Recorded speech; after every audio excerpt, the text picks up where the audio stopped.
Commencing countdown. 3, 2, 1. This is the contracting experience. Connecting government contracting professionals to the world around them through conversations with acquisition influencers, insights into evolving hot topics, and sharing lessons learned from the field.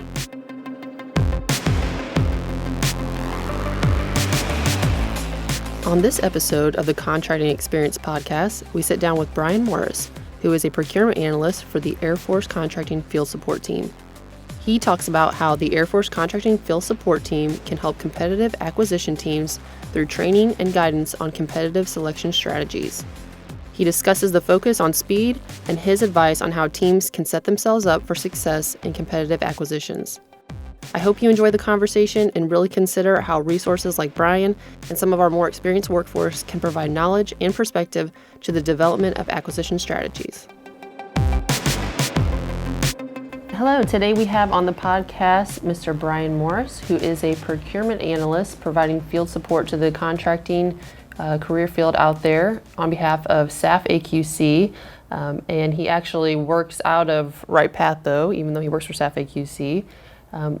Welcome to the podcast, Brian. Thanks, Amber. Good afternoon. Good afternoon. So when you and I first spoke, you mentioned that you are considered a graybeard in contracting. So what or who is a graybeard, and what impact do graybeards have on the acquisition workforce? Well, obviously the term gray infers that it's age and experience. So, and like I think I told you, I kind of prefer the term, or maybe a more inclusive term, of being a gray matter expert rather than a gray beard. Okay. So what a gray beard is basically is someone, I think it's a combination both of experience and years, because you can have a lot of experience in years and yet your accomplishments may not be as wide or as broad as some others. So I think it's a combination of years of experience and a broad experience, and I guess broad and deep. I mean, I've had a lot of experience in a lot of programs, and it just and most of us that it's part of our team, our field support team, we're in the same position, multiple organizations, both private sector, public sector, et cetera. So as far as an impact, I think what our impact is that what we can provide is that experience. We've seen things that have, and believe it or not, we don't really have to recreate everything from the start. Things have happened in the past that are really applicable to nowadays. And so what the graybeards can do is we are basically a resource to anybody. We are a resource because we've experienced things. We can signal when we see problems or issues. We can teach people lessons learned from previous programs that can be beneficial to the program to help them as they see similar problems, or even to help them basically, I like to think is avoid problems. Right. We can foresee things, say, if you go this route, it's likely that you're going to end up like this. So if you do this, it'll be a better outcome. So I think the impact is we provide that resource, that look back, and that experience that teams can use, people can use to help them with their current issues, their current programs. So you had mentioned you provide field team support to acquisition workforce. Can you tell me a little bit about what that entails? Okay, so the field support team was originally designed, basically it goes back to the issues we've had several years ago in the Air Force with our source selection problems, where we had, after the fiasco of KCX and combat rescue helicopter and some other less public programs, we determined that there needs to be a cadre of people at SAF AQC that take ownership of the source selection process. So the field support team is that cadre. So some of our functions are, again, the focus primarily on source selection. We provide training. Like I said, SAF AQC does own the source selection process, and they own the training. So we've established a training program for teams, but we also provide other training and resources for team members. So we're at an individual or a team or location's beck and call should they want advice, not just training, but other advice on source selections or really any other acquisition matter for that, that they would need to discuss with us. So we're kind of, again, we are that cadre of people that is there to support the field, primarily source selection, but other functions as well. So you had mentioned mentoring, providing training to teams. And this could be on competition procedures using FAR 15 or 16.5 procedures. With the focus on speed and agility in Air Force contracting, how are these methodologies addressed to acquisition teams? Let's go back. I kind of touched on the last question. I said that we had the Air Force has had in the past those issues on our major source selections, and it got so bad in the mid 2000s that Air Force actually lost their source selection authority. DoD took it away from us, and because we were getting protests and we were losing protests, and it became so much was symptomatic perhaps of an overall issue within the Air Force. At least that's the way it was viewed. So we started with that as a problem. We said, okay, what is the issue with our source selections, and how can we solve this? Now, this is both from a DoD and an Air Force level. So DoD came out in 2011 with the DoD source selection procedures, and that was kind of the first time that there was actually a standard process or methodology for source selections among all the departments: Army, Navy, Air Force, anyone else in Department of Defense. So in that, and they also established a peer review process, which is, okay, we have our process, and now we're going to take a review for the larger dollar programs over $1 billion, and review those from our higher level to kind of look for, are we following the procedures? How's this all working? What are we, to identify the problems early and try to ease them. So we started out with that problem issue. We worked that. So in addition to that, we got together as a team once we were established at Air Force level to address the problem specifically for the Air Force, and decided one solution to that was to create a better train our workforce. So our first and foremost function is to provide that training, like I mentioned earlier. So we provide both a just-in-time training to teams, and we also provide training to individuals. We try to identify those areas that are commonly good or commonly bad, and avoid the bad things and incorporate the good things, i.e. we provide the lessons learned from our experience. And one of our benefits of working on a peer review, for example, is that, and I and my compatriots on the field support team have worked numerous peer reviews. We see how other departments are working the source selection process. We've seen Navy contracts, we've seen Army contracts. I worked Defense Intelligence Agency contracts, I worked Defense Health Agency contracts, I worked DISA contracts, Defense Information Services Agency. So even though we have a DoD process, everybody does things differently, and there are lessons learned that you can see from all of those that we can apply to our Air Force. And on the other hand, I see things we do in the Air Force well that I've passed on to Army, Navy, and other agencies as they go through their source selection. So it's a good sharing concept. So basically, like I said, we've designed a training. So now we've come along to the recent ideas and concepts on streamlining, and so what we've done, and it's kind of interesting because if you look at our training, what we've tried to emphasize, we've emphasized the streamlining, and so I don't see a big difference in Dr. Roper's message today than what we're doing have been doing. As a matter of fact, I think it really helps us to get our point across, because we've always said that speed is important. Now, early on we said speed kills, and speed can kill, but if you look at Dr. Roper's message, it's like speed with discipline. Okay, so I think his real, some of his statements, he says, going fast does not mean going sloppy, or we will not sacrifice quality or discipline. And his other one is it takes a team to go fast. And those are all things that we've even tried to not only embed in our training, but pass on to the members of the teams, that you can go fast, but don't go fast without thinking about what you're doing. Right.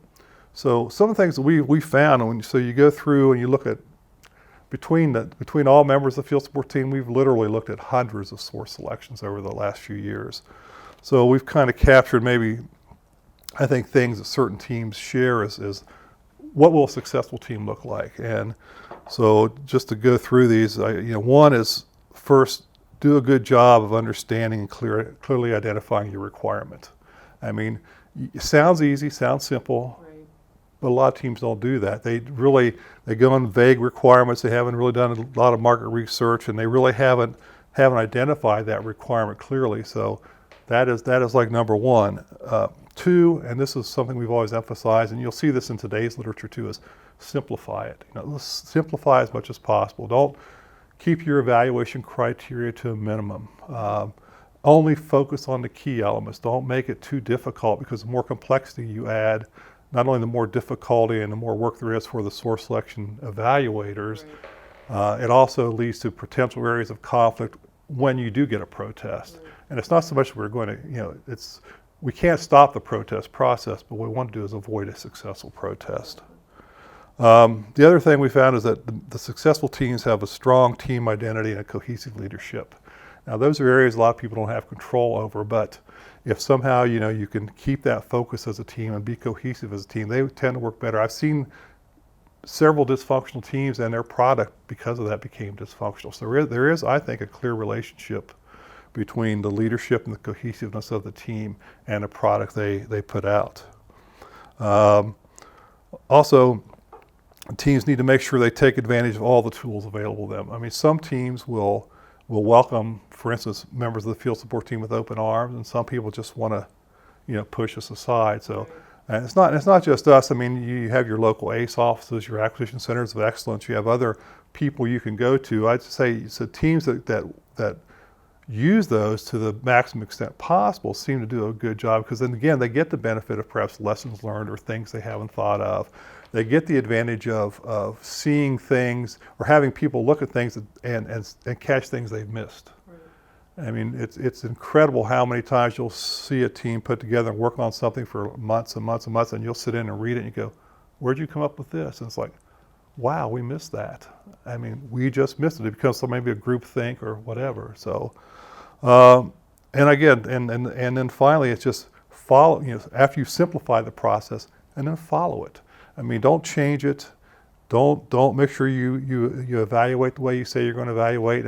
And these have always been the methods to success. So, like I said, I think what we've emphasized kind of goes pretty much a good flow with what Dr. Roper and AQ's message has been to the Air Force, is like, hey, we do fast, we can run with scissors. I don't think you want to run with scissors in a dark room, with a lot of furniture, but take what you have and go fast. But again, it's that speed with discipline that is important. And I think, again, that's what we've always tried to emphasize. And now we have, I guess I'd say, a little more support top cover to really emphasize that to the teams. Right.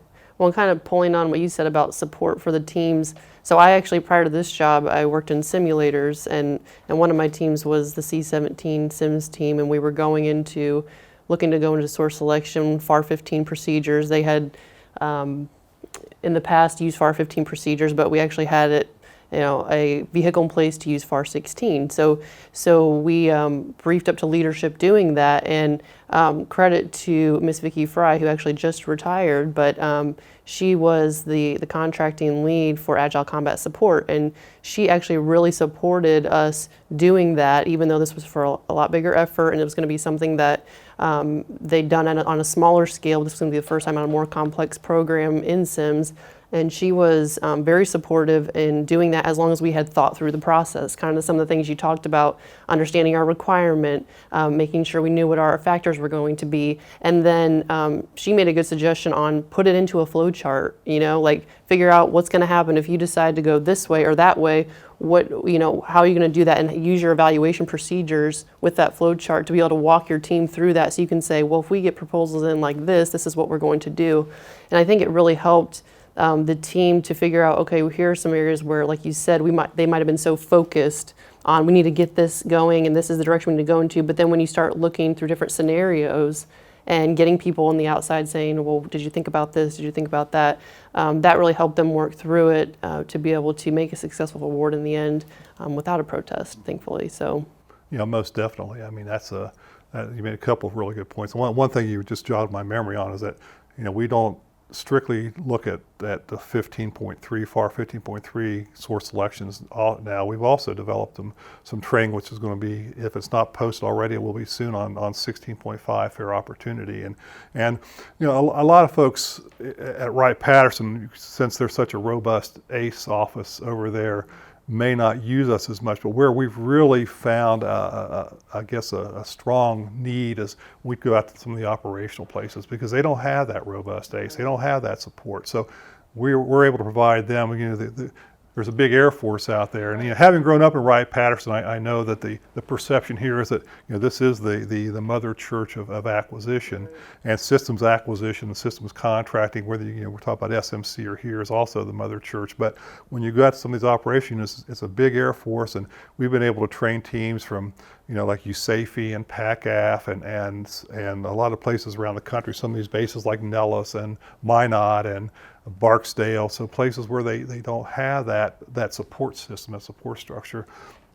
Like I said, we're looking at we've established this FAR 16.5 package to again recognize the fact that's an alternative. That if we've got these big MAC IDIQ contracts out here, how to make awards off them and make them from a using, again, just like you said, think it through. I will tell you, it's amazing how many meetings I've sat in where people might be briefing a 3 or 4 star, and he or she will ask them, why did you do this approach? And the answer is, and it amazes me, is like, because that's the way we did it the last time. Right. Now that might be a great idea, but when, the way you did it with the flow chart to work with the ideas, that means you thought out the process. The answer might have been the same. The answer might have been, yes, it makes sense to do it the way we did it the last time, but you need to have that thought process, that planning. Like I said earlier, the teams that do that have technically, will always be more successful than those that don't.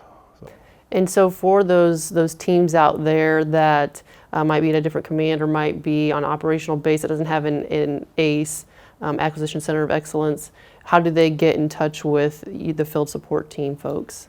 Yeah, if you go to SAF AQC, it's at the website where there's a link through the AQCP. We're under the policy division, AQCP, and you can see we're actually going to make more of our training material accessible to everyone here shortly, which will be access to training material. And then again, we are there to be called. We are basically, I guess, troubleshooters. What part of our job is also to be troubleshooters. They can call any of us directly or email us. Our contact information is up there, and if you have a question, we do periodic training, on-site training sessions, and DCS training sessions for not only just the Air Force trainers, but also team members. So we're there to support them. So they can just reach us through the AQC website, FAQC website. Okay. And I can put that link in our show notes too, so people can have I'll pass easy access to you. that. So thank you. So there's a quote that says, "Those who cannot remember the past are condemned to repeat it." So in this time of talks of acquisition reform and being more rapid and innovative, what is something acquisition professionals should remember from acquisition history? And that's a good quote. It's the one that's well known. I like one that's a little better that I like that Winston Churchill said. And it gets very similar, but he said, "The farther back you can look, the farther forward you are likely to see."